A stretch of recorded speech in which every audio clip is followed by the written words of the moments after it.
आपको पूछते हैं कि जब रिटायरमेंट ले लोगे तब क्या करोगे, तो क्या करोगे? बच्चों की नाक पहुंचोगे रिटायरमेंट के बाद?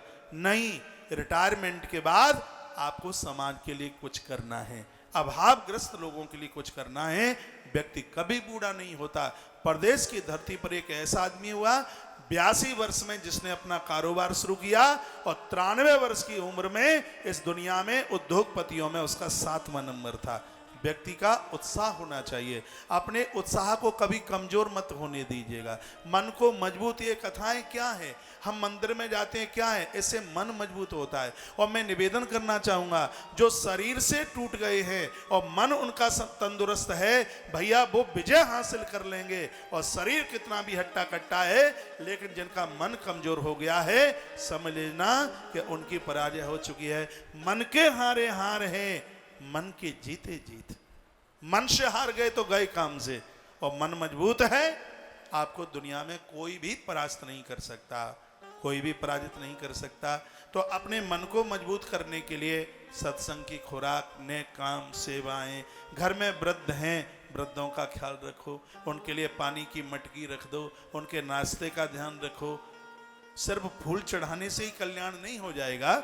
सबसे बड़ा फूल चढ़ाना क्या है कि मन को फूल की तरह हल्का रखो। बहुत लोग मन के इतने गुड़ीले होते हैं, इतने मन के इतने नमकीन होते हैं, उनका मन इतना नुनखोरा होता है, वो ढंग से किसी को बात भी नहीं कर पाते।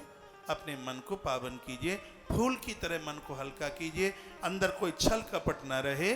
और आप बड़भागी हैं आपके घर में यदि कोई वृद्ध हैं तो। मैंने पूर्व में भी बोला है कि उनकी जन्मपत्री के ग्रह अपने आप बदल जाते हैं। जिनके घरों में वृद्धों को मान मिलता है, वृद्धों को सम्मान मिलता है। जहाँ नारी का सम्मान है उस घर में गरीबी नहीं आती, जहाँ वृद्धों का सम्मान है उस घर में कभी अकाल मृत्यु नहीं होती। जिस घर में बेटियों का सम्मान है वो वंश कभी निर्वंश नहीं हो सकता। तो ऐसी कुछ बातें हमारे ग्रंथों में जो कि बड़ी अद्भुत बातें हैं, हमें और आपको उन बातों के ऊपर चलना चाहिए। मैं माता पार्वती की कथा आपको सुना रहा हूं। ऐसा कौन है भारतीय जिसको मां जगदम्बा पार्वती की कथा नहीं आती? हाँ, मैं आपको ये बता रहा हूं, हिमाचल राजा एक बेटी को सम्मान दे तो परमात्मा उसकी देहली का जामाता बन करके आता है, भगवान उसका रिश्तेदार बन जाता है। बेटियों का आदर कीजिए, बेटियों का मान कीजिए, बेटियों का सम्मान कीजिए। ये कथा यही तो कहना चाहती है। आज हम भारतीय लोग नवरात्रा मनाते हैं, लेकिन धिक्कार है उन माताओं के लिए जो गर्भ में कन्याओं को मार डालती हैं। और अग्नि पुराण जैसे महान ग्रंथ में लिखा है, भ्रूण हत्या करने वाले लोग, ये तीनों के तीनों बड़े अपराधी हैं। एक वह स्त्री, एक उसका पति और एक वो खतरनाक डॉक्टर्स लोग। ये बड़े, इनको तो यज्ञ में बैठने का अधिकार नहीं है। उनके द्वारा पूर्वजों को श्रद्धांजलि उन्हें स्वीकार नहीं होती। और गर्भ में बच्चों की हत्या करने वाले नवरात्रा के समय में गली से बेटियों को लाकर के भोजन कराएं, पूजन कराएं, कुछ भी नहीं होते बनेगा। मैं सकल समाज को आग्रह पूर्वक निवेदन करना चाहूंगा, वर्तमान समय में बेटियों को बचाना बहुत ज्यादा जरूरी है। 9/6 का आंकड़ा चल रहा है, स्थिति बहुत गंभीर है, इसके ऊपर चिंता होनी चाहिए। पर्यावरण के ऊपर चिंता होनी चाहिए, वृद्धों के ऊपर चिंता होनी चाहिए।